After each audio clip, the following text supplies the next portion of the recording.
क्रिया किसे कहते हैं? क्रिया को, काम करने वाली को क्रिया कहते हैं। जो काम करने वाला होता है, जो कार्य करता है, उसे क्या कहते हैं? क्रिया कहते हैं। जैसे मैं इस समय क्या क्रिया कर रहा हूँ? पढ़ा रहा हूँ। आप लोगों का कार्य क्या, क्रिया क्या है? आप लोग पढ़ रहे हैं, ठीक है। भैंस इस समय क्या कर रही है? खाना खा रही है, तो उसका खाना क्या हो गया? क्रिया हो गई, ठीक है। क्रिया तभी संभव होगी जब कर्ता होगा। कर्ता होगा, कर्ता के बाद आपको कर्ता होगा तो क्रिया होगी। अब जैसे आपका एक एग्जाम्पल लिया जा सकता है, सर आपने बोला कर्ता है तो क्रिया होगी, कुत्ता काला है, इसमें क्रिया क्यों नहीं हुई? तो आप ऐसा कह सकते हैं, मैक्सिमम स्थिति में जहाँ कर्ता होगा वहाँ क्रिया संभव है, ठीक है। अब कुत्ता काला है, इसे विशेषण कौन जाएगा, ठीक है। भैंस पर सींग है, तो भैंस पर सींग है, इसकी कोई क्रिया नहीं है, ठीक है। तो आपका कहने का मतलब है कि जिस शब्द से या शब्द समूह से किसी काम का होना या करना पाया जाता हो, उसे क्या कहते हैं? क्रिया कहते हैं, ठीक है। कर्ता के द्वारा किया हुआ काम क्रिया कहलाती है। जैसे आप लोगों का कार्य क्या क्या काम कर रहे हो? पढ़ रहे हो, तो आप पढ़ना क्या हो गई? क्रिया हो गई। कोई बच्चा दौड़ रहा है तो उसका दौड़ना क्या हो गई? क्रिया हो गई। कोई बच्चा खा रहा है तो उस खाना क्या हो गई? क्रिया हो गई। कोई रो रहा है तो रोना क्या हो गई? क्रिया हो गई। तो क्रिया को आप लोग ऐसे समझेंगे कि किसी कर्ता द्वारा किया गया कार्य ही क्रिया है, ठीक है। किसी कर्ता द्वारा किया गया कार्य ही क्या? क्रिया है। अब यहाँ पर भास्कर दर देखिए, यहाँ पर ये लिखा है कि जिस शब्द या शब्द समूह से, शब्द से या शब्द समूह से, जिससे आपको ये महसूस हो रहा हो यहाँ पर कार्य हो रहा है। या जैसे छात्र पढ़ रहे हैं, तो छात्र क्या हो गया? समूह में आ गया, तो शब्द समूह आ गया। छात्र पढ़ रहा है तो शब्द आ गया। अध्यापक पढ़ा रहे हैं तो समूह आ गया, और अध्यापक पढ़ा रहा है तो शब्द आ गया।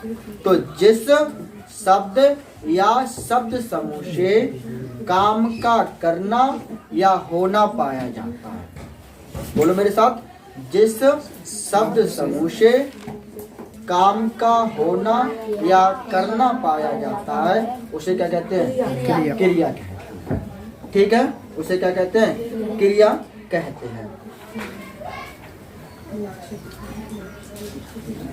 और इसमें एक चीज और है, क्या?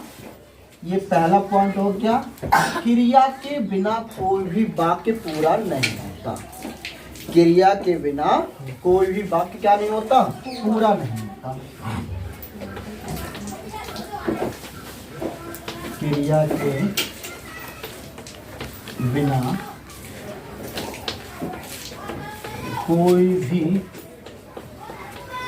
वाक्य क्या नहीं होता? पूरा नहीं होता,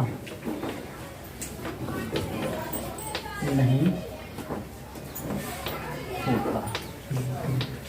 क्रिया के बिना कोई भी वाक्य क्या नहीं होता? पूरा नहीं होता। संज्ञा और सर्वनाम के लिंग, वचन और कारक के अनुसार ही क्रिया की रूप रचना होती है, ठीक है। जिसमें मैंने अगला बोला, जिसमें क्या हो? संज्ञा दी गई हो आपकी, और सर्वनाम दिया गया हो। संज्ञा दिया गया हो, क्या हो? सर्वनाम दिया गया हो, और क्या दिया गया हो? वचन दिए गए हो, क्या? लिंग दिया गया हो, कौन? वचन दिए गए हों, व वचन दिए गए हों। लिंग, संज्ञा, सर्वनाम, लिंग, वचन और कारक, अगर ये सब चीज हैं, इंस और कारक, अगर ये सब चीज आपके पास हैं, तो क्या होगा? तो उसमें हम क्या कहेंगे? क्रिया की रचना हो जाती है। तो क्या हो जाती है? जिसमें संज्ञा हो, सर्वनाम हो, लिंग हो, वचन हो और कारक हो। अगर ये शब्द आपको मिल जाते हैं तो वो क्या उसमें क्या होगी? क्रिया होगी। और मैंने बोला क्रिया के बिना कोई वाक्य संभव नहीं है। जैसे राम गया, राम गया या राम काला है, तो राम काला है। अब ये बताओ ये वाक्य है या नहीं है? राम काला है, वाक्य है। राम काला है। राम कैसा है? काला है। ये इसकी क्या हो गई? विशेषता हो गई, इसमें विशेषता है। और फिर ये क्या ना, जिसमें संज्ञा होगी, सर्वनाम होगा, संज्ञा, लिंग होगा, वचन होगा और कारक होगा, तो उसमें क्रिया आंतरिक रूप से छिपी होती है। कैसे छिपी होती है? आंतरिक रूप से छिपी होती है। अंदर से कोई ना कोई इसमें क्रिया छिपी होगी। ठीक है ना, ये हम बोल चुके हैं।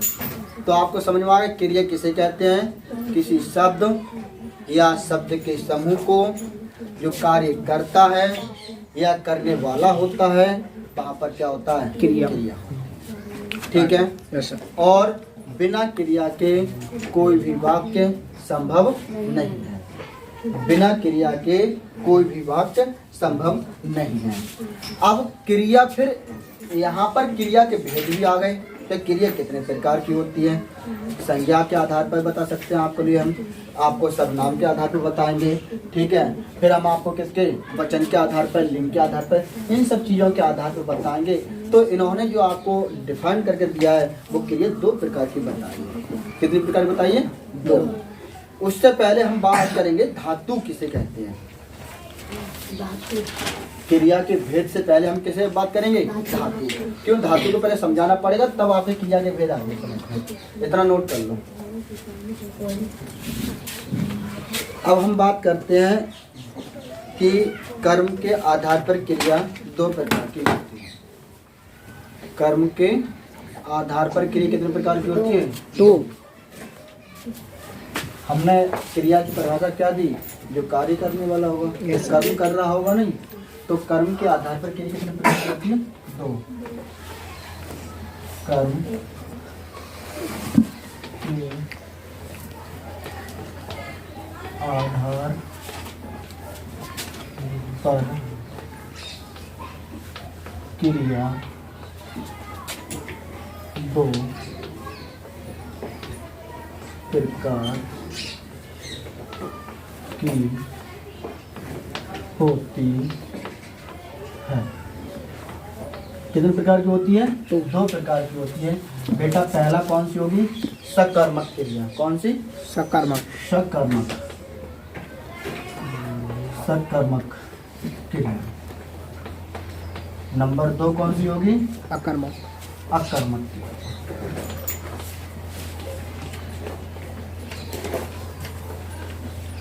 कर्म के आधार पर क्रिया कितने प्रकार की होती है बेटा?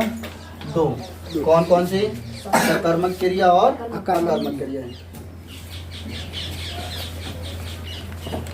देखो, तो अब बात करते हैं कि सकर्मक क्रिया किसे कहते हैं।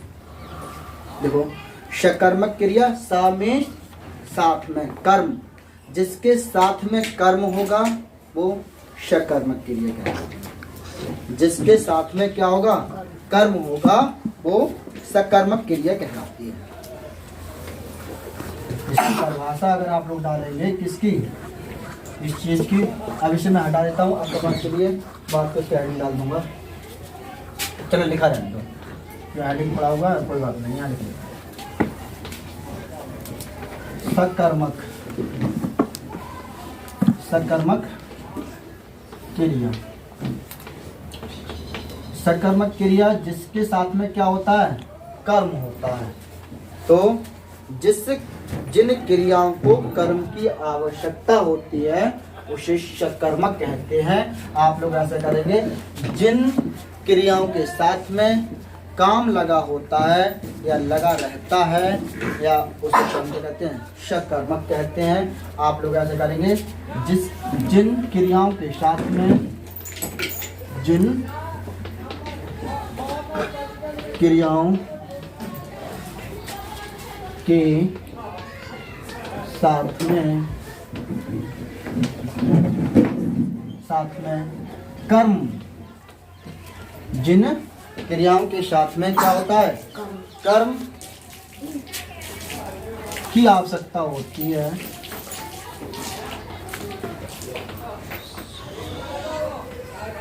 आवश्यकता होती है, उसे क्या कहते हैं? बोलो बोलो। सकर्मक क्रिया। क्या कहते हैं? सकर्मक। सकर्मक क्रिया।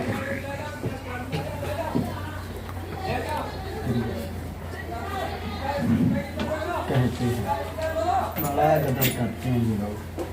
अब जैसे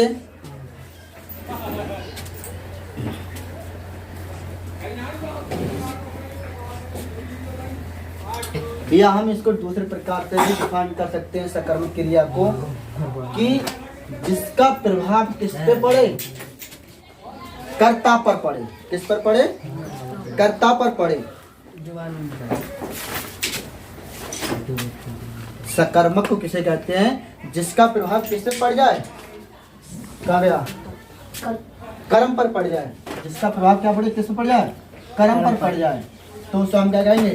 सकर्मक। या हम इस प्रकार से भी इसे डिफाइन कर सकते हैं, या क्या इसको हम इससे भी डिफाइन कर सकते हैं, जिन क्रियाओं के साथ में कर्म लगा रहता है, कर्म होता है, कर्म का असर पड़ता है। जिन क्रियाओं में क्या लगा रहता है? बोलो। कर्म जुड़ा रहे। क्या जुड़ा रहे? कर्म जुड़ा रहे,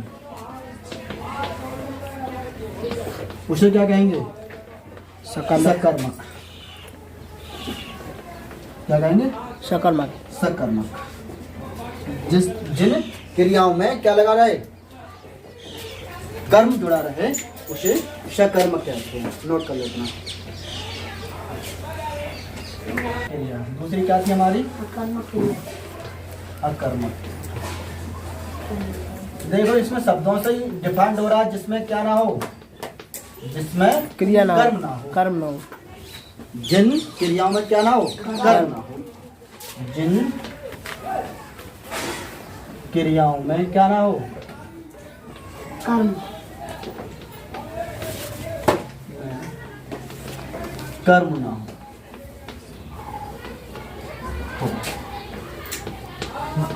उसे अकर्मक